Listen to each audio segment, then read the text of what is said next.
شفاف شیشہ مکمل طور پہ دھندلایا ہوا تھا اور اس پہ بڑے چھوٹے پانی کے قطرے تھے. ہر قطرے کے اندر باہر کا منظر یعنی نیچے کا لان اور سامنے والے گھر نظر آ رہے تھے، لیکن الٹے ہو کر.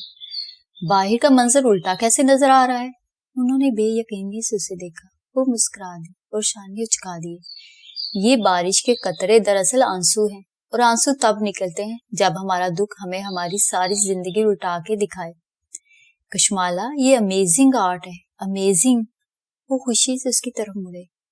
کیا آپ یہ ہمارے ریسٹورینٹ کی گلاس وال پہ بنا سکتی ہیں؟ گلاس وال کے باہر باغیچہ ہے، اندر سے دیکھنے والوں کو یوں لگے گا کہ باہر بارش ہو رہی ہے. امیزنگ.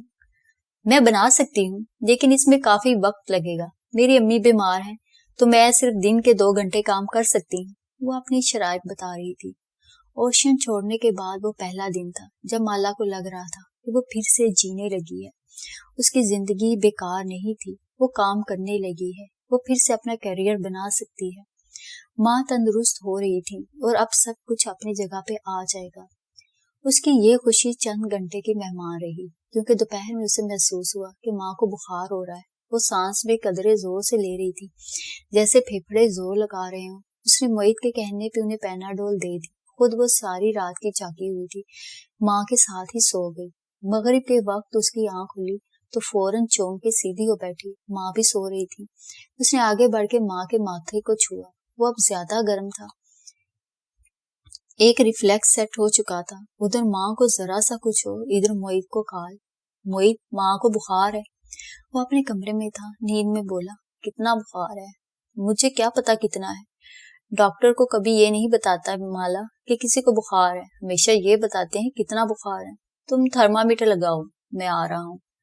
وہ شاید ابھی ہسپتال سے آ کے سویا تھا. نیچے آیا تو اوٹی سے کرپس میں ملبوس تھا. معید ماں کے سرہانے جھکا اور ماتھے پہ ہاتھ رکھ کے محسوس کیا. 102 بخار، یہ اچھی بات نہیں ہے. پیناڈول دی تھی؟ ہاں، اس سے کم ہوا، لیکن تھوڑے دیر بعد پھر چڑھ گیا. اس نے آنکھیں ملی اور ماں کے ساتھ کرسی پہ بیٹھ گیا. ان کا فربی سفید ہاتھ اپنے ہاتھ میں لیا.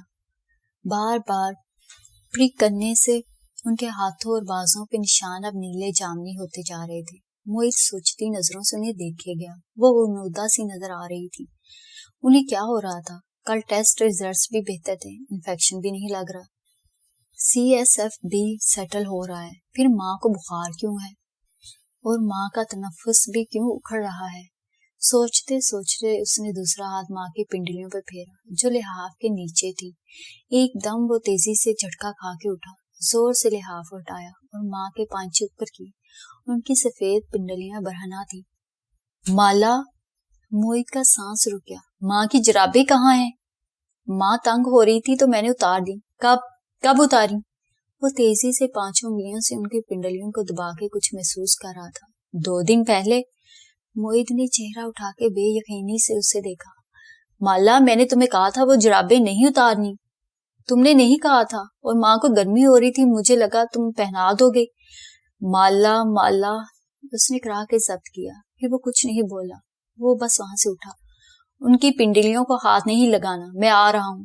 پھولتے سانس سے کہتا وہ باہر بھاگا. معید نے راہداری میں کھونٹی پہ لگی چابی کھینچ کے اتاری اور باہر بھاگا. پورچ میں کار کھڑی تھی. اس نے کپ کپاتے ہاتھوں سے کار سٹارٹ کی اور فل ریس دی. وہ کس سپیڈ پہ جا رہا تھا اسے نہیں معلوم تھا.